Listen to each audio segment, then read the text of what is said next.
Welcome to the Lost Boys, the Found Fathers podcast. I'm Gabriel O'Sullivan, and joining me is my co-host and friend, Will Haycox. We are men who have suffered the loss of a child, and through this production, we desire to offer encouragement, strength, and hope to our fellow brothers who have traveled the same journey. Good morning, Will. Good morning. So we are in this short series about making sure that we don't let the holidays take us over, but we take over the holidays, okay? And we're calling that leading them from chaos to Christ. The first episode was about kind of the Christmas season. Now we're going to be just talking about some kind of holiday time frame stuff in general. Even thinking about, New Thanksgiving, Christmas, New Year's. Mm-hmm. And so I'm going to let you go ahead and open up this episode. And let's talk about what we're going to talk about today. Yeah. So like you said, we focused on Christmas, and this is all still Christmas adjacent, and we'll talk about Christmas, but I'm pretty sure this one's going to come out the week after Christmas. So if you're listening to it in the year that we recorded it, it'll make more sense as we're going to talk about both and also leading into the new year. But yeah, just jumping right into it. The next point, if you want to pick up here, go back, like we always say, go back and listen to the first episode in the series, because it doesn't make any sense to jump in at point 4 here. But point 4 is just leading your family through generosity and giving. And the verse I had was 2 Corinthians 9:7, which says, "Each one must give as he has decided in his heart, not reluctantly or under compulsion, for God loves a cheerful giver." So the idea there is teaching your family about the joy of giving. We discussed that a little bit, not necessarily in the same context, but we discussed, Christ, if you want to look at it that way and get to the heart of Christmas. We celebrate Christmas and we give gifts and we show our love through that because Christ gave us the ultimate gift. And he came, he lived a perfect life, and he died to save us and to give us redemption and salvation that we didn't deserve. And so we model that in the Christmas season, in the holiday season, by giving gifts to those that we love, those that we know are, going through a hard time, whatever is going on in their lives. We are being intentional to give and to show the love of Christ and generosity. And so really the idea there is just to give an example to your family and to your wife and to your children and how you're spending your money. And, I don't think a point I put in here, is like, if you have a little bit, be intentional to faithfully tithe, which if you're in church is 10% of your giving. If you have a lot, or let's say you got a big Christmas bonus or things are just going well for you, consider giving your tithe and your offering. But also maybe let's consider, how can we bless someone else in our community, whether it's an extra gift to your church, a gift to a missionary. We just had in our church, I think we had 4, I think they announced, families that went on full-time missions just in the last year. And so I know one of those families very well, but a $20 gift goes a long way. A $200 gift goes a long way. A $2,000 gift, whatever your social status, your bonus structure, whatever it is, if you have a little bit of extra money, I think, and I'm guilty of this because a lot of times I do think like, what can we do? How can we be intentional about it? How can we save some money? And it's not even, I think probably part of it is greed or is, focusing too much on money. But I think part of it is like, I get in my mind, I need to protect my family. I need to provide for them. And that means keeping as much money as I can so I can take care of them and pay for these emergencies if something comes up. Right. But I think we're doing our family a disservice. And you mentioned at the end of the last episode, the movie Scrooged. And I just thought about Scrooge and, whether you're thinking about Bill Murray or Donald Duck, or whichever, I guess it was Scrooge McDuck. Right. Sorry guys. Yeah. But, the idea, I think, and maybe not in the Christmas Carol, but there's one cartoon or something where he dives into the vault with all the gold coins or whatever, and the joke is he dived on gold coins and clearly he would die, but he jumps in them and they go around. So he's just celebrating his wealth. Mm-hmm. And we certainly, most of us don't have that kind of expense or that kind of life savings. Speak for But yourself. yeah, maybe Gabe has a swimming pool of gold coins here. It's right up back. It's right outside. We'll show you after. But you know, for the most part, people, you know, who aren't as blessed as Gabe, like myself, don't have just gold coins everywhere.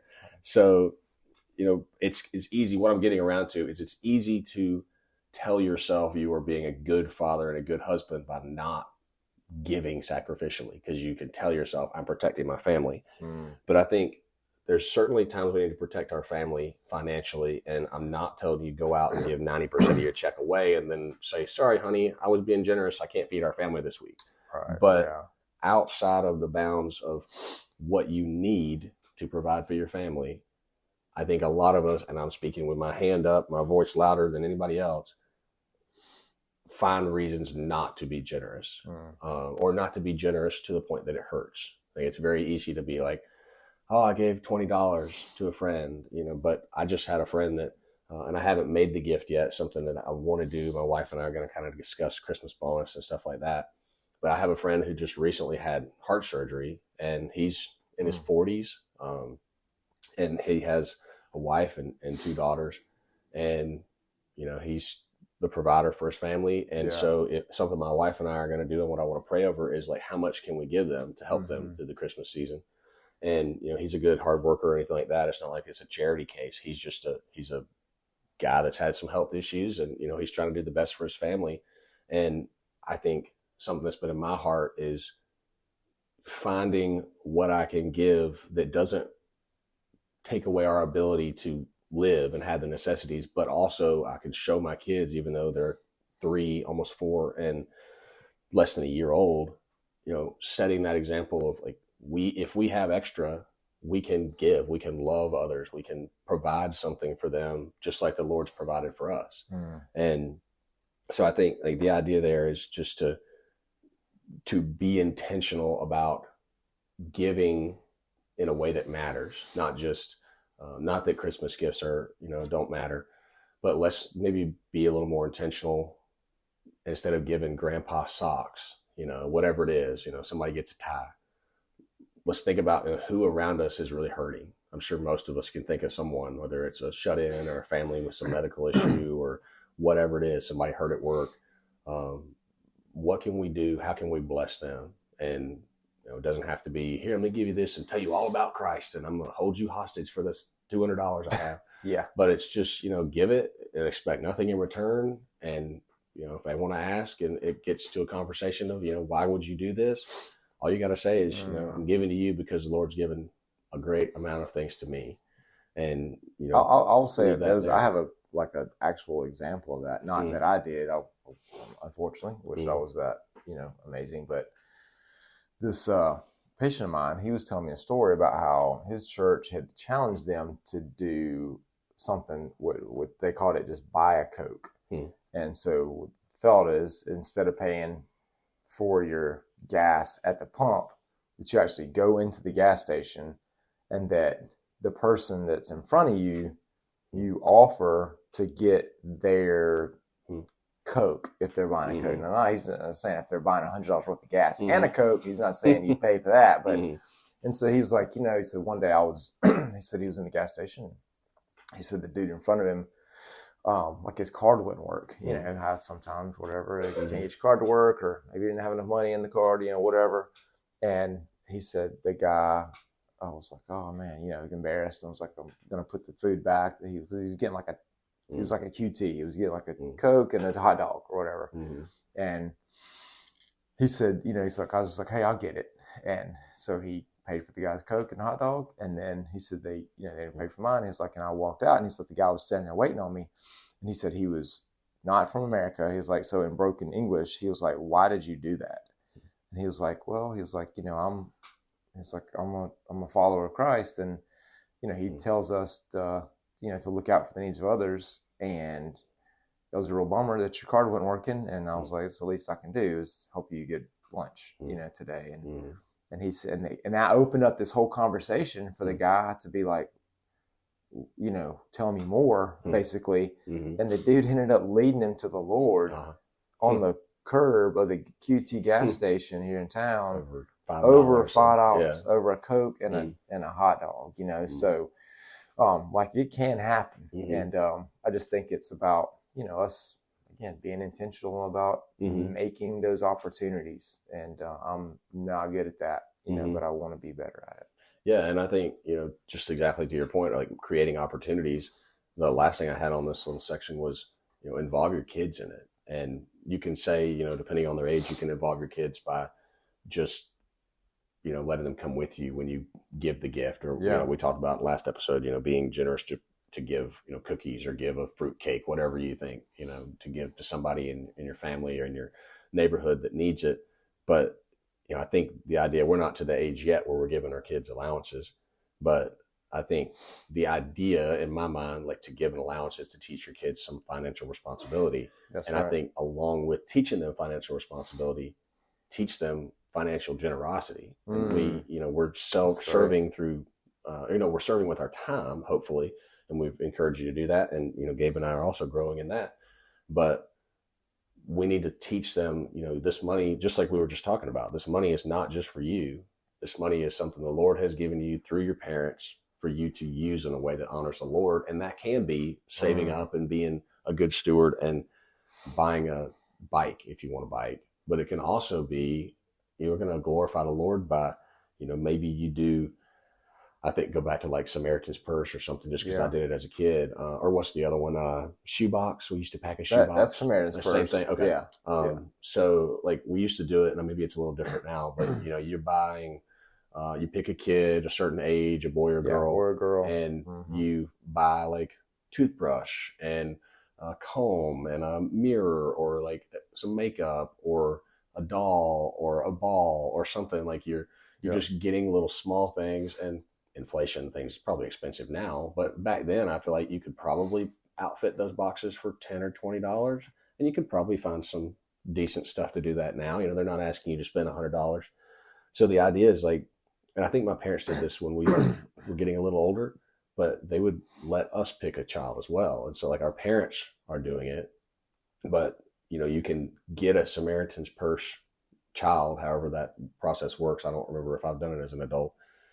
And let your kids, you know, like if your kid's 8-year-old boy, hey, let's pick another 8-year-old boy, and you just get him some of the same sort of things that you would want. And so they may never meet that child, but the idea, like you're getting them thinking about being generous, about loving others through their finances. And I think my parents did a pretty good job of modeling that. And I think maybe I haven't yet, which my daughter's only 4, but something that I think, you know, teaching your kids to bless others with their money. I love that idea. And that's something I've never even thought of, is like when we're like really bad about not doing the whole, like, you know, getting paid for your chores during the school year, because it's like, we're just not as good about being as diligent about keeping them on their chores list.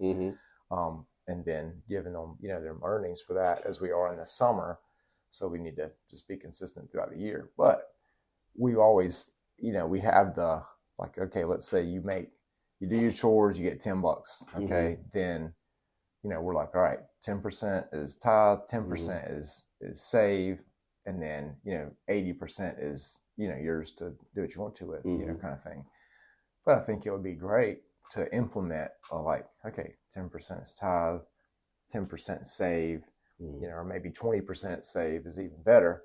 And then, you know, maybe you've got another 10% or 5% that it's going to be, you know, generosity, like you say, to figure out, like, to get them in that habit of what is a percentage above and beyond what you're giving to the Lord that you're going to set aside to give to other, you know, generous efforts, right? Be that, you know, other ministries one day, or like you said, doing Samaritan's Purse, or you got a kid at school that obviously needs a new pair of shoes, and you know, like, you know, whatever the case may be. So I love that idea. Yeah, I mean, I think, and I'll wrap this up and get on to the next point, but I think like what just came to my mind, and certainly I've heard it tons of times, but you know, getting in the mindset and helping our kids see and reminding ourselves that ultimately the money comes from Christ, comes from the Lord, that He is the provider. And, I work for my money. Yeah. But who gave you the ability to be able to be a good chiropractor and not just, crap people a couple of times, you hurt them and they're like, I'm never coming back.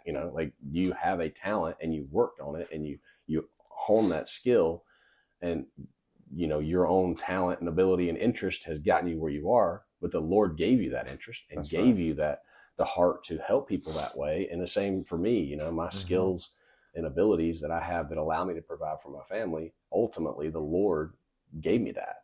And so I think helping your kids see, this money that comes from mom and dad, the Lord provided this money and provided us the way to make this money, and we're providing it to you from the Lord. And so it's still the Lord's money, like however far it filters down, the Lord has given it to us. So like you said, give your tithe and your offering and consider, what can you do above that? How can you bless others? Yeah. And so going on to the next point, we kind of talked about showing love to each other and patience. But I think, again, just the importance of showing patience and grace in difficult moments.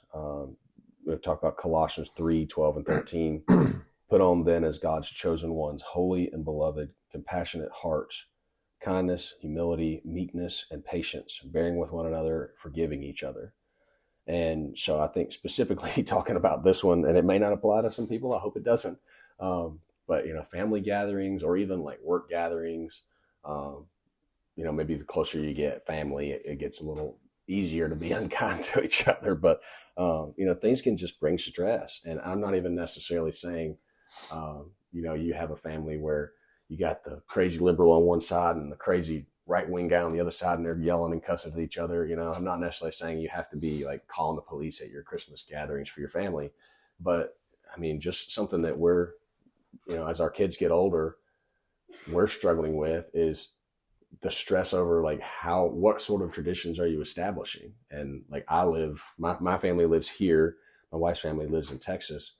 So we spend a lot of time with my family. And so it's like being a good husband, being a good father means I'm learning, how are we prioritizing our time with our family? And then, our family does events around Christmas, around New Year's that they want everyone to be in and take part in. And it just gets harder as you get, you're a little further down the road than I am, but it gets harder and harder as you get older, as your kids get older, as they have more friends, as you get into more groups and, more things going on, to show love and spend quality time with people that you want to, because you're thinking, like I've got two brothers, both married, they both have in-laws, they're, involving in the family plans. So it's like, all right, Christmas and Christmas Eve both used to be with my family, the Haycox family and the extended family. Now it's like, all right, I'm involving in-laws. When are they coming in town? How are we doing that? Christmas, we have to just coordinate everything, not to get to the minutia of it, but we've got things scheduled from like, I think next weekend it starts all the way through my daughter's birthday, closer to New Year's. And so there's just this idea of when you're dealing with the stress of planning the season, and then, you get all stressed out. We got to be here for 2 hours, like especially on Christmas Eve and Christmas Day. We're here for 2 hours, and then we're running to lunch for somewhere. And, we get an hour and a half in the morning to spend time with each other. We got to get ready and get quick. We can't, go somewhere quick. We can't focus on, spending Christmas morning together. We got to hurry and go to this place. And then Christmas evening, looks like this. And then the next day, maybe we're going to do something else. So like, don't let yourself, like we talked about, getting so busy that you're not patient or loving to each other. Lead your family in forgiveness. It's kind of what I was talking about, or what I was thinking there. Like, don't let the stress, the tension, the disagreements allow you to stop thinking about Christ's grace, his patience, his love for us. And let's model that for our families, that if, in the planning process for Christmas or at a Christmas party or celebration, someone says something unkind or acts in an unkind way or does something you don't like, try to be the example that, not that someone slights your family and that you just let it go, if it's something like that, but you can model love. And, even with kids, you can provide loving correction, and you can do it in a way that you're like, hey, if this is the way it's going to be, we're not going to take part in this, but I love you. We'll, finish the day and we'll have this conversation another time, not yell at each other over Christmas dinner. And so I think the idea is like, don't let petty arguments ruin the joy of the season. Encourage everyone in the family to like focus on the love, what the world calls, the spirit of Christmas, like the love, the forgiveness, the reconciliation, the generosity. Remember, all those things come from the Lord, and extend them to your family and to your extended family, which, some people like their extended family more than others, but, regardless of how you feel about your family, just show your kids what Christ would be like at Christmas. Christ wouldn't come to Christmas dinner and argue over politics or argue over, we only got an hour and a half here and we got to run over here and do this. And like, he spent time with people, and, he went to sinners and tax collectors' homes. And as far as we know, he wasn't looking at his watch or sundial, whatever they have, and saying, oh, I got to be here in 20 minutes. Like, he spent time with people, and he showed his love by the fact that he would go into people's homes and eat with them and do life with them. And so I think, we have our own constraints of time and things like that, and trying to keep everybody happy. But, let's try to model a peaceful, loving spirit at all times through the holiday season, and just hopefully set the tone for our family that, this is how we celebrate Christmas, whether things are going our way or not. Yeah, I like it. And just being, peaceful. I mean, that's the thing that we're trying to get to, is like being at peace, enjoying the time. And then maybe that leaks into the rest of your year as well. I think one of the greatest things and one of the most challenging things is a calendar, because like I look at my calendar and I'm like, man, like I was looking at something before you came over this morning about how can I fit in something else that I need to fit in on Tuesday. And that we don't want this time of year to necessarily, or any time of year to necessarily, be so stressful, because we're just trying to 100% live by the calendar. Now, again, to an extent we have to, because if we don't own our time owns us. And even at this episode, right, we've been talking about not let Christmas happen to you, you happen to Christmas. But in that, like, be okay with some flexibility, right? So that way you're not so stressed about like, oh man, I have to do this and then do that, and kids have to be in bed by this time, so that way I can wrap presents and whatever, like, because that can just add to a stressful situation. I think about two things. I think about the movie, me, man, my life always movies. It's like, it's always movies or sports analogies. That's just the way, that's just how, I'm not intellectual. Sorry, world. They're like, you wrote books? Like, kind of. I don't know if you would call many them words that. Yeah, in little book. Many words in paperback form. So, but I think about 4 Christmases. There's some good opportunities to see how to behave around different family situations at Christmas, because I think they do a pretty good job of kind of like, capturing some pretty probably, commonalities among family dynamics, at Christmas, in that movie. And then, so there's good things you can learn from that and bad things you can learn about how to interact, how to not interact. And then, certainly I think about the end of Christmas Vacation, right? The very end of that, when Chevy Chase goes nuts and like, gets his chainsaw and cuts off the newel post and, then goes crazy and whatever.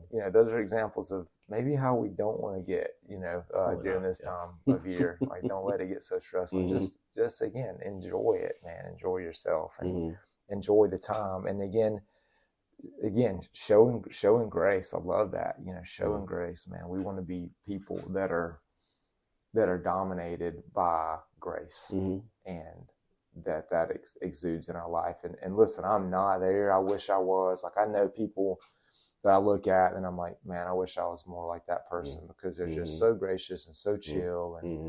And I wish I was more like that all the time, and I'm just not, but I'm a work in progress too. I've got a lot, I still sin. I still have things I need forgiven of, and I'm still trying to grow in my faith too. And I think we all are. And this is a perfect opportunity to recognize that and to do a little bit of even introspection, right, about ourselves, and like, hey, where did we improve this year, and where can we improve, as we lead into next year? Yeah. And I think leading right out of that, we talk about patience and grace, and we just want to model all the fruit of the Spirit to our family, hopefully, like you say, all year round. This is something that infects your routine and that you carry it with you. But, the fruit of the Spirit are in Galatians 5:22-23. It says, but the fruit of the Spirit is love, joy, peace, patience, kindness, goodness, faithfulness, gentleness, and self-control. And when I think about like wanting to be challenged, or you talk about, feeling bad about yourself, or, and that you haven't arrived yet. Like my 4-year-old daughter, almost 4 years old, already, like, she knows these. She certainly doesn't model all of them all the time. That's but awesome. She can 3 and she can say all of them. That's great. And there's like a book my wife gave her when she was like 1, and we've been reading to her since then. So she knows all of them. So that's challenging. My daughter's talking about, self-control, and I'm over here like, Yeah. So, I mean, just again, kind of going off that same thing, we know the holidays can be stressful. And like you say, it carries all the way through New Year's. It carries into January. If you're going back to work after New Year's, you're catching up. I'm in construction. So it's like the Christmas to New Year's week, you probably have, especially when it's a weird week like this, where it's Wednesdays. Week, it's like some people are getting Christmas Eve off. Some are working a half day on Christmas Eve. Some are working the day after Christmas. Some aren't, so like it gets weird. It gets stressful from everywhere from, Christmas celebrations at home to work, and how you're carrying into January. And sometimes it feels like January is just a catch up month and the year doesn't start till February, So just modeling these things, even in the stressful situations at work, at home, and, encouraging your family, encouraging coworkers and others that you interact with, and supporting each other with encouragement, kind words, showing patience, and teaching your children how to respond to, I put frustration, but not even frustration, just the stress. I guess stress comes from many different places. Like you say, work, school, you talk about your kids having a ton of homework, and you're like, it's the end of the semester. It makes sense. You got a bunch of stuff. You're going to get your exams done and then go into the Christmas, break. But it's really easy, like you said, and I'm this way, and I don't have kids in school yet, but it's easy to just get all of it done, push to the end of the semester. And it's like, all right, now our Christmas season can start. And it's like, well, we have 2 or 3 weeks that we could be doing something, trying to get into a routine of. And, I'll say, not tooting my own horn, but like celebrating a win that for our family so far. Our church, like I said, puts out content, and you mentioned, you started a devotional and then it's been hard to keep up with. Well, I'll say, and this is not me talking about how great I am, but the Lord's conviction through my wife, I didn't start well. I don't think I did anything for a week and a half or 2 weeks into December. But my wife has been bugging me, like, let's do the churches. It's for the one I've got is for little kids. Yeah. But we got the curriculum from the church, and I've modified it a little bit to fit our family. But it's only like a 15-day thing, and so we picked it up, and like a week and a half ago, I guess. And I think today would be like day 11, and it's something that had intentions of doing, and I've never really done a devotional with my daughter. Like I say, she's almost 4. We've read lots of Christian books. Sure, I've told her lots of things. She's got her little Bibles, or little picture Bible. Right. But just being intentional, again, to use that word, to do a quiet time or a devotional with her is something that has been good. And it's not like it's groundbreaking. She's barely 4. She's trying to play with toys while I'm doing it. Sure. Or like she's gotten to this where she'll be laying on my chest while I'm reading it. She'll like pull a book up in front of it, and she thinks it's funny to like block it. And so she's being silly, but still, like we're reading her the truth of Christ. Yeah. And so I think that's the idea there is, modeling the fruit of the Spirit, modeling intentionality to have the fruit of the Spirit, even when you screw up. You can screw up and not show patience, but then love and forgiveness comes in that are also fruits of the Spirit. And you're like, hey, I'm sorry I yelled at you. Sorry, we got so frustrated that I just told you, like, be quiet for a minute. I got to do something. Can you forgive Daddy? Like, I need to ask for your forgiveness, and I need you to extend grace and forgiveness to me, and getting back on the right track, I guess, when you screw up. And I think all of that is modeling the fruit of the Spirit and the love of Christ to your family. I like that. I mean, and I'm just going to kind of segue right into the next point, because you talked about creating Christ-centered traditions at Christmas, of Christmas worship. And I think that having those intentional times of devotion with your family about, during the Christmas season, like that's a great example right there, of you starting that with your daughter. And they're going to be messy when you got little ones, and because they're going to be playing with toys. They're going to be, like you said, doing silly things and whatever. And the thing that I would encourage, you and myself and other dads listening is like be okay with that. Like, does there need to be some order and quietness? We need to teach kids about reverence and respect, for the Word of God, and absolutely. And like, hey, this is a time of devotion. We're not playing with wrestling man right now, whatever. But at the same time, like, we don't want it to be like, we don't want to, make it an unpleasant environment for them either, right? So it's like a little bit of both. But that's a great example of implementing a tradition that will, focus them on the Lord, during this time period. I mean, what other? Why don't you read the verse right there too that goes along with this? Because I think it's really good and applicable too. Yeah, the verse was Luke 2:13 and 14. It says, "And suddenly there was with the angel a multitude of the heavenly host, praising God and saying, Glory to God in the highest, and on earth peace among those with whom he is pleased." And so I think the idea there is, this is, people have called it like the first worship service, first Christmas service, Yeah. And so, the angel comes and announces Jesus' birth to the shepherds. And then, he doesn't just say, hey, there's a kid over here that's the king, go see him. But then, like it says, the angels come out and they praise the Lord, and they're saying, glory to God in the highest, and on earth, peace with those whom he's pleased. And so it's like this acknowledgement that celebrating Christmas is important. Even the angels are doing it. We're worshiping, we're glorifying God through it.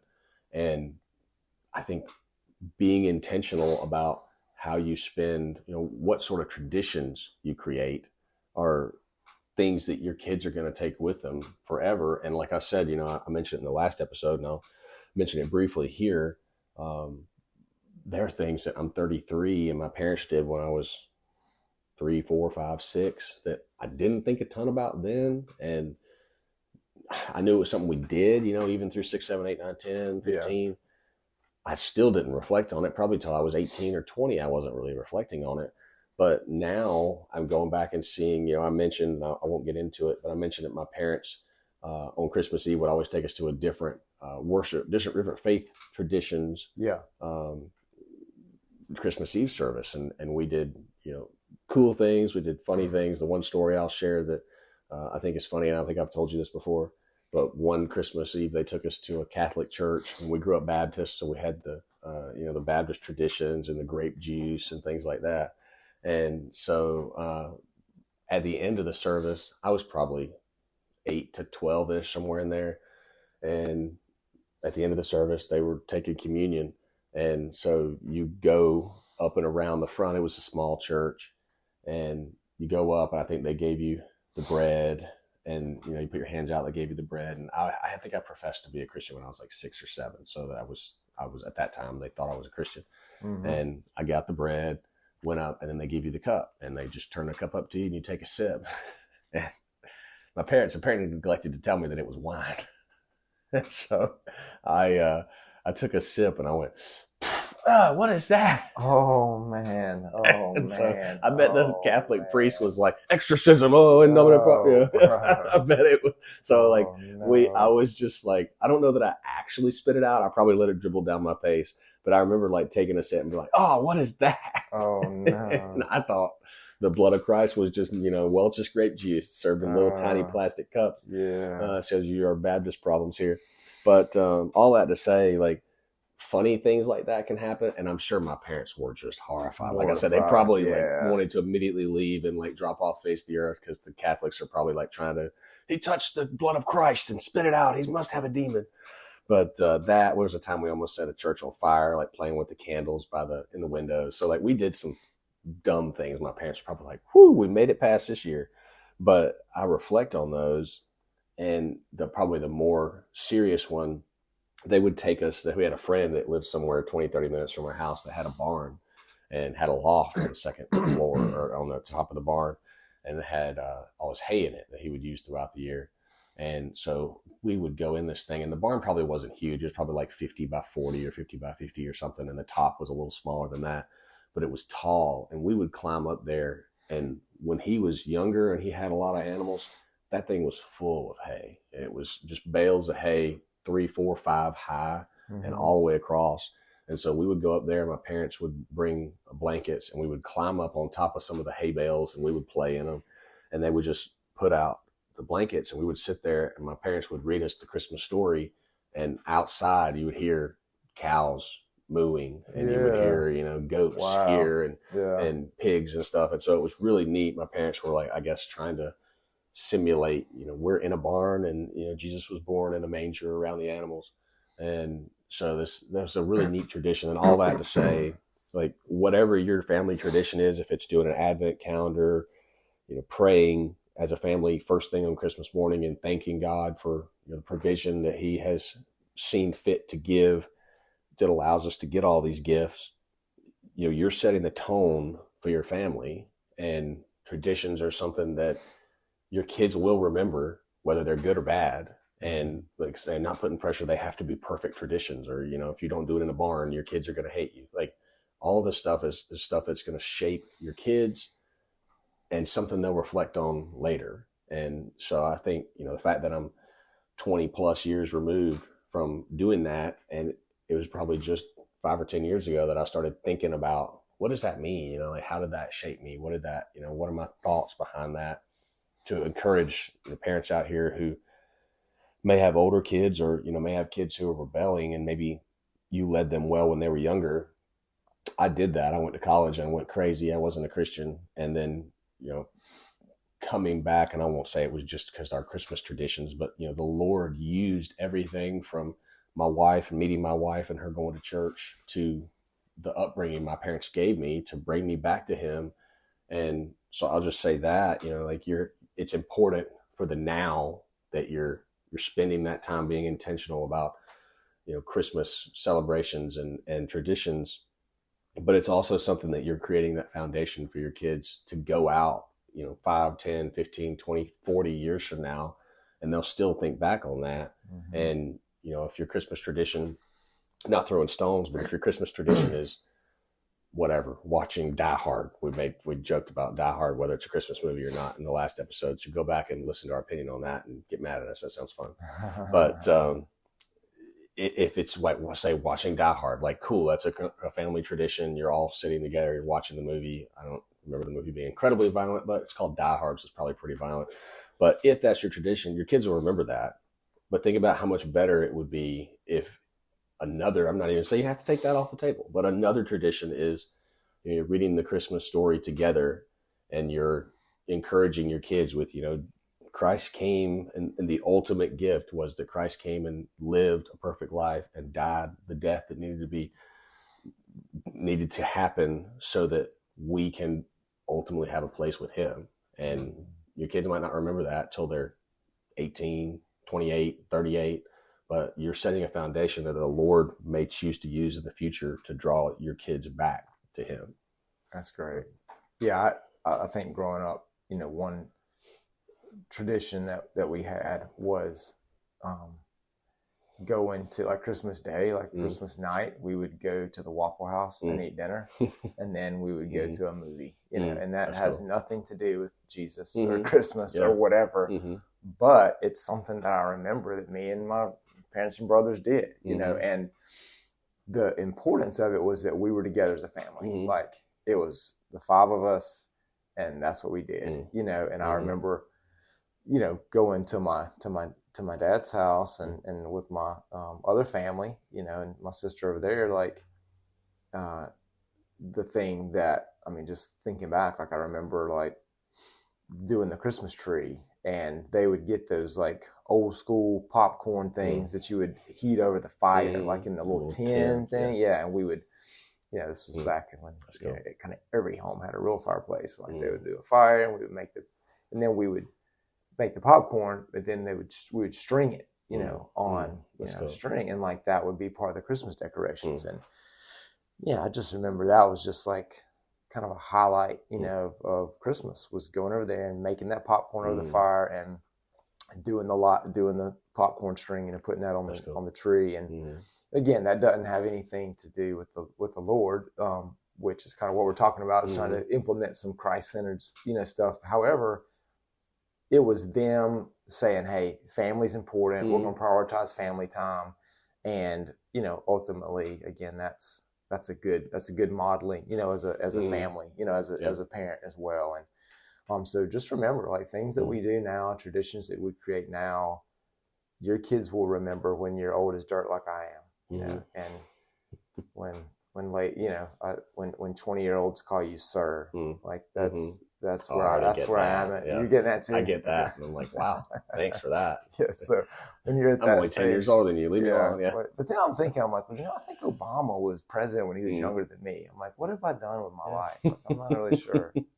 Let's not play that game. I do that all the time. That's right. So kind of wrapping this episode up, man, that was good stuff, by creating Christ-centered traditions at Christmas. Okay, and we've talked kind of, some about just holiday time in general and how to get through that and whatever. And now let's this episode is actually going to be airing, like I said, after the new year. So how do we start our new year on Friday? Like, give me some examples, give me some scripture, support that. Let's talk about that as we close it down. Yeah, I mean, I think the biggest thing, and we kind of touched on this, and it is like, how you end is how you finish. Like how you finish one season. Or, sorry, I said how you end is how you finish. How you end is how you start. Sorry. So the ceiling is the roof. Yes, the ceiling is the roof. Yeah. Okay. Sorry, we're going to finish up here, and I don't have a clue what I'm talking about. So what I'm trying to say there, if you bear with me, is as how you bring one season of life to a close is where you're going to start the next season of life. And so that can be anything. How you finish in one job is your mindset and where your heart is starting the next. So if you end a job on a really bad note, you're going in, you didn't try at all the last 2 or 3 weeks at work. You gave your 2 weeks notice and you're just, whatever, you're checked out. I'm here for my time. You may think like, I'm going into the next one super excited, but you're still starting off poorly. Like, you got to rebuild those habits. So that Monday after the Friday at the old business you hate, Monday at the new business you think you love, you're the bad employee who just was lazy for 2 weeks. You got to start, you got to pick up where you left off. That's good. And so I think, just to say that, like, that's tying together. We've been talking about Christmas now to the new year, is how you lived the Christmas season, how you loved your family, how you encouraged them, you led them to honor the Lord, or maybe, like I say, you're not perfect. We're not perfect. Maybe you didn't do a great job of doing a devotional, telling your kids the Lord provided all of this, and, all these gifts that come from us come from the Lord. Maybe you didn't point your family towards Jesus very much in the Christmas season, but you can always start now. Maybe you did a great job and you're carrying that momentum through, but if you didn't, now is the time to start, and saying now, it's like when you're listening to this is going to be either end of December or early January. I'm not do the dates to how we release things real quick, but the idea there is like, you need to lead your family.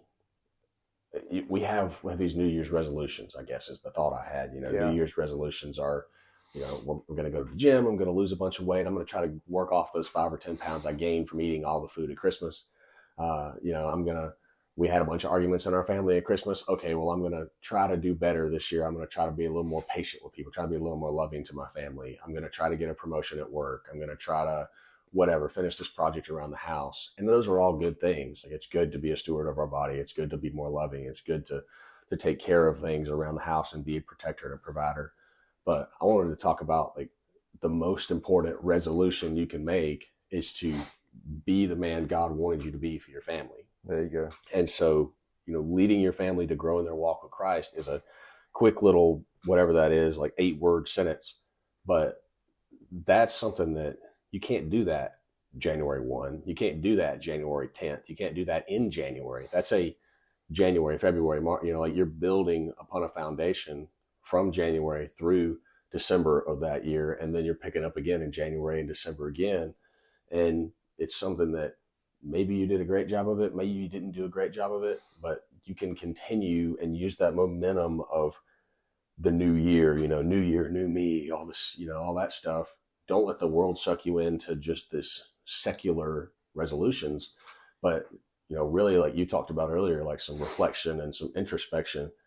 Use that, whether it's encouragement, hey, I did a great job this year, or oh, man, I was lazy this year, I didn't do what I needed to do. Use that to propel you to be a better leader of your family spiritually.